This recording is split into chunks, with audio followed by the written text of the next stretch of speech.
My name is Claire, and just yesterday, I buried my 8-year-old son, Ethan, completely alone. While I placed his teddy bear on his tiny casket, my family was across town celebrating my sister's engagement. Today, they're demanding I hand over Ethan's inheritance to fund her wedding. But grief changes a person. I refused, and now I'm honoring my son in a way they never expected. This is the story of how I turned my pain into purpose, exposed the truth behind my family's love, and chose loyalty to my child over blood. Where are you watching from today? Comment below and subscribe for more. Yesterday morning, I buried my 8-year-old son, Ethan, completely alone. There were 20 chairs set up behind me in that small cemetery garden, but every single one of them stayed empty. The funeral director kept glancing around, as if maybe guests were just running late, as if surely a mother couldn't be the only one to show up to her own child's burial. Meanwhile, across town, my family was raising champagne glasses at my sister Bella's engagement party. They even hired a violinist. I held myself together, though my hands trembled as I placed Ethan's worn-out teddy bear, the one he slept with every night, on his tiny white casket. When I went home and saw 17 missed calls with not a single voicemail, I knew exactly what they wanted. Not comfort, not remorse, not love. They wanted the money. This morning, at exactly 7 a.m., my mother sent a text. "Enough drama, Claire. We need to discuss Ethan's money. No condolences, no apology for skipping the funeral, just that." The money she meant was the $950,000 trust fund Ethan's father, Nathan, left before he died 3 years ago. He made me promise that the money would always be for Ethan's future, college, dream opportunities, a home one day. Now Ethan is gone, and legally the trust transfers to me. I sat on the floor of Ethan's room when I read that text, leaning against the bed where I held him night after night, while he struggled to breathe. His Pokemon cards were still scattered where he last left them, his superhero comforter still messy, the way he always insisted it looked cooler that way. My phone rang. I ignored it. The voicemail played anyway. My mother's voice, soft and rehearsed. "Claire, darling, I know you're hurting, but we must be practical. Bella's wedding has unexpected costs." Unexpected costs. Of course. I called her back. Putting it off would only prolong the performance. She answered immediately, which told me everything I needed to know. "Claire, good. We need to talk about reallocating part of Ethan's trust." "How much?" I asked because I didn't have the patience for her emotional stage speeches. "Well," she began, "the venue, the floral designs, the catering upgrades." "How much, Mother?" "Just a small amount. Maybe 400,000. 400,000. Nearly half of the money meant to honor the memory of a child who never even got the chance to grow up. "You're being selfish, Claire," she added when I didn't answer. "Bella deserves happiness too." Something inside me didn't break. It hardened. "I'll think about it," I said, and hung up. But my decision was already made. The Hale family home looked the same as it always had. White pillars, manicured hedges, a house built for show, not love. I parked behind my father's luxury car and Bella's new BMW, a present from my parents for her success as an influencer. Inside, they were waiting like the royal court. My father sat in his leather chair.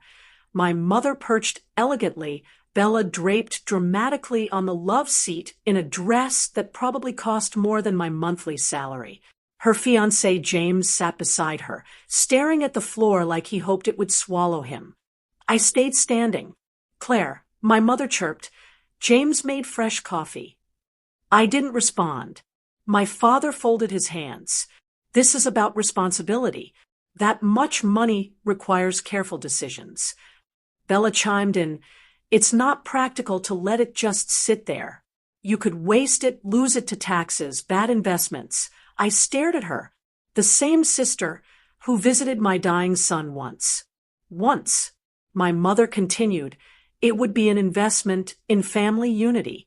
Ethan would want his cousin to have a beautiful wedding. Ethan barely knew Bella. I said quietly. Bella scoffed. Hospitals are depressing, Claire. I couldn't handle it. He was dying.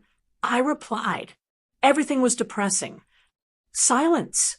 My father leaned forward. Claire, the funeral is over. Life must move forward. This wedding is something positive. And what about Ethan's life? I asked, voice steady. His hopes. His future. My mother waved a hand like swatting away dust. Those dreams died with him. You need to accept that. And that was it. The moment the last bit of daughter inside me died. No, I said softly, turning toward the door. Don't walk away from family, my father barked. I looked back at the three of them. You already walked away. Yesterday morning. I left. 3 days later, I was in Attorney Hughes' office, the same attorney who handled Nathan's estate. He slid a sealed letter across the desk. Nathan's handwriting. A letter he wrote before he died. Claire, it read, if you are reading this, then our worst fear has happened, and Ethan is gone. Your family will come for the money. Do not give it to them. Use it to honor our son, in ways they will never understand. I knew exactly what I needed to do. I sat there in my car outside the attorney's office, hands resting on the steering wheel, staring straight ahead without blinking. The world moved normally around me, people walking dogs, the hum of traffic, the faint ringing of a church bell somewhere far away. But inside, something had shifted completely. The Claire who begged for family approval, who apologized just to smooth things over, who swallowed pain instead of speaking it, that Claire had been buried with my son. What was left was something clearer, sharper, steadier. A woman who finally understood that love without loyalty is not love at all. It is possession, and I would never belong to them again. I drove home slowly, taking the long way through Ethan's favorite streets. The park where he used to run until he couldn't breathe from laughing. The ice cream shop where he always ordered mint chocolate chip but insisted on calling it green sprinkle flavor. The elementary school playground where he once tried to rescue a bee because he thought it looked lonely. Everywhere I looked, pieces of him existed like echoes. He was gone, but the world kept showing me reminders that he had lived. Really lived. With joy. With imagination. With love. And my family couldn't be bothered to stand beside me when that light went out. When I walked inside my house, it was quiet in that way only grief can create. Heavy, thick, like the air can't move. Ethan's shoes were still by the door. One shoe always slightly ahead of the other, mid-movement, forever. I sank to the floor in front of them and pressed my forehead to my knees, breathing in the smell of rain dampness and carpet and the faint, fading scent of sunscreen from last summer. For a moment, I wanted to disappear into that memory. But grief is not weakness. Grief is love with nowhere to go. I stood up. I walked into the kitchen and opened my laptop. I found the nonprofit lawyer directory. I researched foundations for pediatric terminal illness support. I read mission statements, donor requirements, grant structures, charitable distribution tax rules. My eyes burned, my back ached, my fingers cramped, but I didn't stop. I worked straight through lunch, through the afternoon, through dusk. I didn't eat, didn't speak, didn't listen to music. I just worked because purpose had moved into my body and taken control. When the paperwork was ready, I completed the first transfer, $400,000, directly into the newly established Ethan Hale Memorial Scholarship Fund. The system asked me twice to confirm. Then a third time. The final confirmation appeared on the screen. And just like that, the money was gone from their reach forever. The house felt warmer, almost like Ethan approved. The next day, the notification letters were printed, folded, sealed, addressed, and sent. I didn't hesitate. I didn't look back. That evening, I drove to my parents' neighborhood, not into their driveway, just far enough to watch. I saw the postal truck arrive. I watched my father step outside in his expensive loafers, sign for the envelope with his expensive pen, and carry it inside like it was nothing more than routine mail. He had no idea the letter in his hand was a match waiting to meet the gasoline they spilled the day they abandoned Ethan. My phone rang 30 seconds later. I let it ring. It rang again, and again, and again. I answered on the 5th call. Claire. My mother's voice was clipped, brittle. What have you done? I honored Ethan. You donated nearly $500,000 away, on strangers, on other people's sick children. Children like my son, I said. She exhaled sharply through her teeth. You are being emotional and irrational. This money could have secured Bella's future. It could have strengthened this family. This family, I said, did not show up for Ethan. This family did not show up for me. You lost the right to call yourself family when you chose champagne over a child's grave. You ungrateful. I hung up. 5 minutes later, Bella called. I didn't answer. 10 minutes later, my father emailed. I didn't open it. That night, I sat in Ethan's room and told him about the scholarship. I told him his name would be spoken by doctors, teachers, children, families. I told him his love would stretch into lives we wouldn't ever meet. I cried, not the kind of crying that breaks you apart, but the kind that cleans you, the kind that feels like truth. The next morning, I woke up to over 60 messages. Some furious, some begging, some threatening, some guilt-coated like poison dipped in honey. I ignored everyone. That afternoon, my mother showed up at my house. She let herself in. She still had a key. She didn't even knock. She walked inside, like she owned the place, like she owned me. She found me at the dining table. You are going to undo this, she said, voice trembling with rage she was barely containing. No, I said, you are humiliating this family. I am telling the truth about this family. She stepped closer, her perfume thick and suffocating, her earrings glittering like warning bells. You're doing this because you want to hurt Bella. Admit it. No, I said again.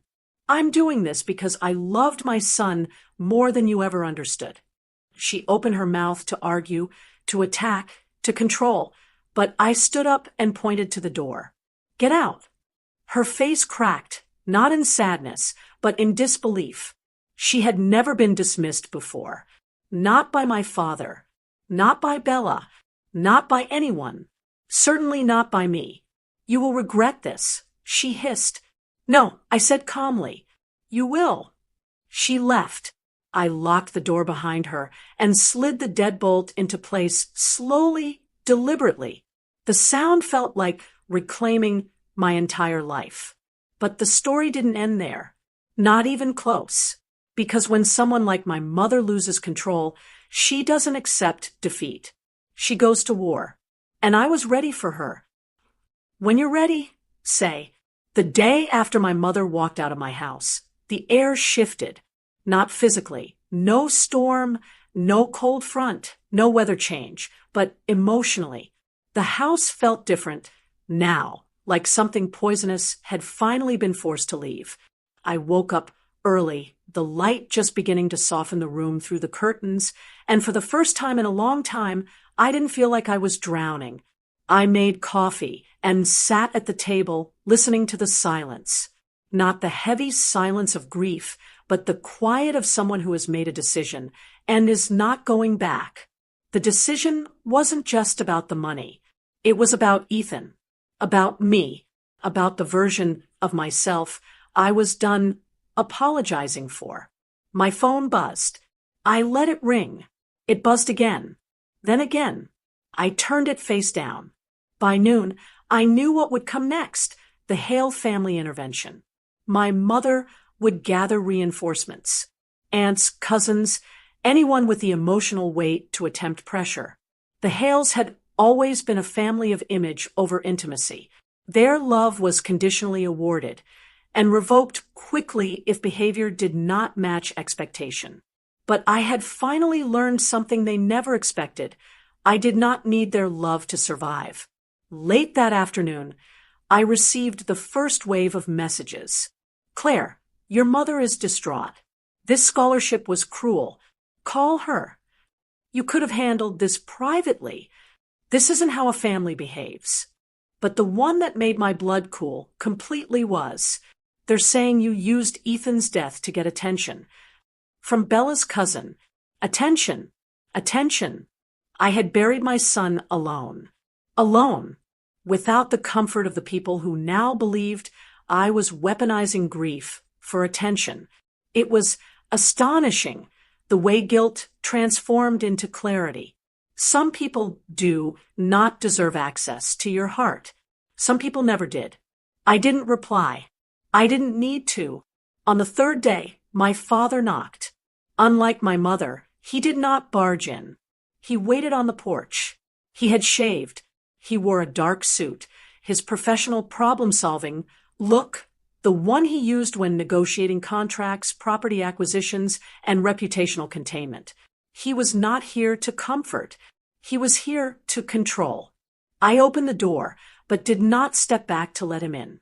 The meaning of that was not lost on either of us. Claire, he began, voice low, practiced, we need to discuss this situation. No, I said, we don't. He exhaled. A slow, disappointed sound. You are making this harder than it needs to be. I stared at him. Ethan was dying, and none of you came. You didn't call. You didn't ask. You didn't show up. This conversation should have happened 1.5 years ago. My father's jaw clenched, but I could see the faint twitch of discomfort behind his eyes. He hated being reminded of reality. Reality was messy. Reality required emotional effort. He preferred control. We didn't know it would end that way, he said stiffly. He was terminal. I whispered. I told you. He glanced to the side. Your mother struggles with hospital environments. Bella too. I struggled with watching my child fade away. I said, but I did it. Because he needed me. Because love is not convenient. His silence was colder than his anger could ever be. Finally, he said, this scholarship, this public display, you made us look heartless. You are heartless. His nostrils flared, but he didn't raise his voice. He had never needed to. His disappointment had always been enough to keep me small. Claire, undo it. Withdraw the funds. Come to the wedding. Put this behind us. We can handle the rest quietly. Quietly. So no one would know. No one would see. No one would realize their absence was deliberate. No, I said, not softly this time. Not trembling. Just final. He looked at me, and for the first time in my life, I saw fear in his expression. Not fear of loss, not fear of losing me, but fear of losing control. You are not thinking clearly. I am thinking more clearly than I ever have. He stepped closer. I didn't move. If you continue down this path, you will be removed from every family legal structure. Inheritance, property, holdings, everything. You will be cut off. I already am, I said. You cut me off the day I was alone at my son's funeral. His expression fractured just for a second, then recalibrated. This is your last chance, he said quietly. No, I replied. This was yours. I closed the door slowly. Not a slam. A dismissal. A decision. On the other side, he stood still for several seconds before finally walking away. I locked the door and leaned my forehead against it, breathing deeply, letting the moment settle into my bones. Not regret, not pain, resolve. 2 weeks passed. The scholarship fund gained traction faster than I expected. Nurses I used to work with at the pediatric clinic shared the story. Teachers passed it among parents. Local news stations requested interviews. I didn't give any. The story wasn't about me. It was about Ethan. Donations started coming in, small ones at first. $20, $35, $10 from a grandmother who wrote in the comment line, "For Ethan, my grandchild fought, too." I cried when I read that one. Not from pain, from recognition. Shared grief is a language that doesn't need translation. Meanwhile, wedding preparations exploded online. The venue posted rehearsal dinner photos. Bella posted hauls of designer shoes and gift bags. Influencer partnerships, sponsorships, floral arrangements taller than children. It was a spectacle, a shrine to vanity, and yet people were choosing. RSVPs quietly declined. Aunt after aunt sent me long messages saying they were attending Ethan's memorial instead. Bella's perfect wedding was cracking. And then came the final fracture. The newspaper printed a follow-up article. Community divided as Hale family faces backlash after skipping child's funeral. They didn't need to mention names. Everyone in town already knew who the Hales were. My mother called 26 times that day. I did not answer. The morning of the wedding, I woke early, sunlight pale and silvery across the ceiling. I dressed slowly, a soft black dress, shoes Ethan liked because they made me look like a superhero. I pinned the necklace he made me, plastic beads in mismatched colors, around my neck. I touched my reflection and whispered, "I love you," to the space beside me where he should have been tugging my dress, asking when we could leave. At 12:45, I drove to the community center for Ethan's memorial. As I pulled in, I froze. The parking lot was full. Not just full, overflowing. Cars lined the street. People stood outside in clusters, holding flowers, stuffed animals, cards, memories. I stepped inside. The room was warm, filled, alive. And at the front, on a small table with his photograph, someone had placed a miniature dinosaur wearing a paper crown. I recognized it from Ethan's school play, the one he was too sick to attend. His teacher must have kept it. I walked to the podium. My hands didn't shake. When Ethan was born, I didn't know I had the capacity to love someone the way I loved him. And when he died, I didn't know I had the capacity to survive it. But love doesn't end just because someone is gone. Love becomes memory, purpose, legacy. I spoke for 8 minutes. No tears, just truth. When the memorial ended, people hugged me, spoke his name, shared stories I'd never heard. Love filled the room. Not performative love, not conditional love, real love. And then someone approached me. Bella, still in her wedding dress. Mascara smudged. Flowers wilted. Shoes muddy. Her face was wrecked. Not the polished devastation she performed online, but raw, real, unguarded grief. Not grief for Ethan. Grief for herself. She whispered, "Claire, they're all talking about you." "I know. Everyone thinks. I'm the villain." "You are," I said gently, "but you don't have to stay that way." Her lip trembled. I didn't know how to show up. I didn't know what to say. I didn't want to see him sick. I was scared. She was shaking. I believed her. Fear turns people into cowards, into deserters, into ghosts. But admitting it is rare. She looked up, eyes shining with desperate hope. "Can I still change?" "Yes," I said, "but not for me, and not for our parents. For yourself, and for the next time someone needs you." She nodded, a long, slow nod, like something inside her finally cracked open. She didn't ask me to come to the wedding. She didn't ask about the money. She didn't apologize, not yet, but she stayed. For the rest of the memorial, quietly, in the back, head bowed.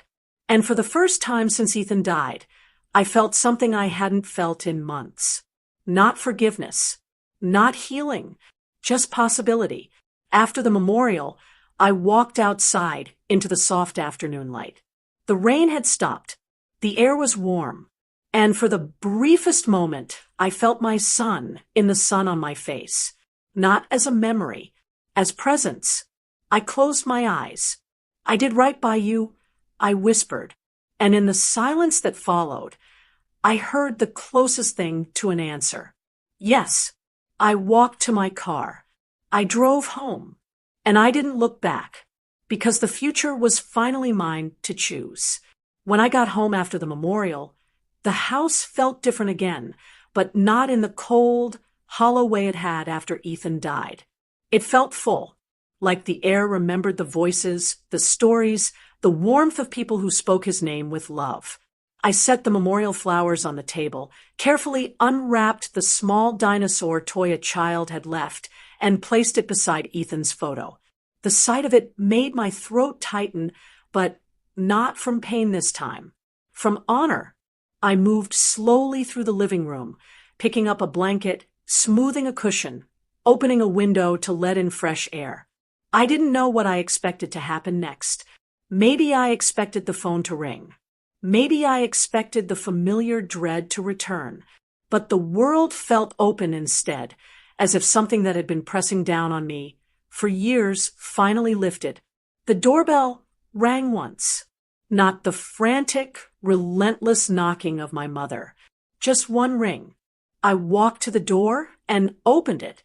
It was James, Bella's fiancé. He stood there in a suit jacket, now undone, hair a little disheveled, like he had run his hands through it many times. He held a white envelope, not large or dramatic, just a standard envelope, edges slightly bent like he had carried it for a while before deciding to bring it here. "Claire," he said quietly, "can I talk to you for a moment?" I stepped aside, and we sat at the table. He didn't look around the room, didn't try to make small talk, didn't pretend this was a normal situation.